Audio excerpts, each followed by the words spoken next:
For Hispanic Heritage Month on KREM 2, we're highlighting the local people, the culture, and the issues in the Hispanic community. And this week, we're heading to Moses Lake as the Lorea family is loading up thousands of pumpkins to bring to Spokane for their annual event that gives back to local charities.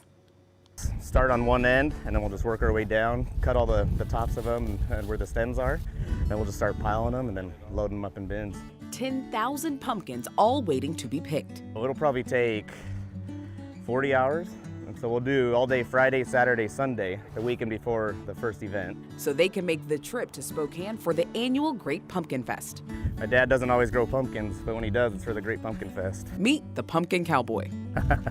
A big thing with pumpkins is making sure they're spread apart and then keeping the weeds out. He normally goes by the name Joshua Lorea. He moved to Moses Lake as a kid and has been using his farming skills to fundraise since he was a teen.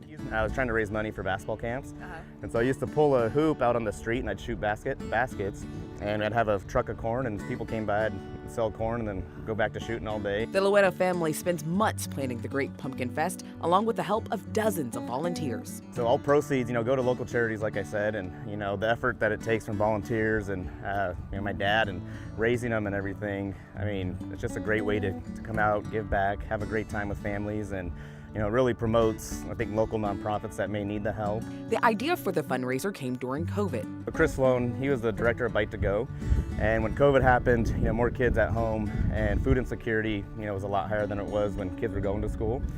And so we had this crazy idea to raise money. I, called my dad and said, hey, raise some pumpkins, and we're gonna bring them to Spokane, and we're gonna have a pumpkin fest. The first year, they raised $34,000 from the pumpkin sales. Each year we expand on our partners with different nonprofits who get the proceeds, and all the funds from the Great Pumpkin Fest go back to local charities and families. And this year they're hoping to raise even more. See you at the patch. Yeah, see you at the patch.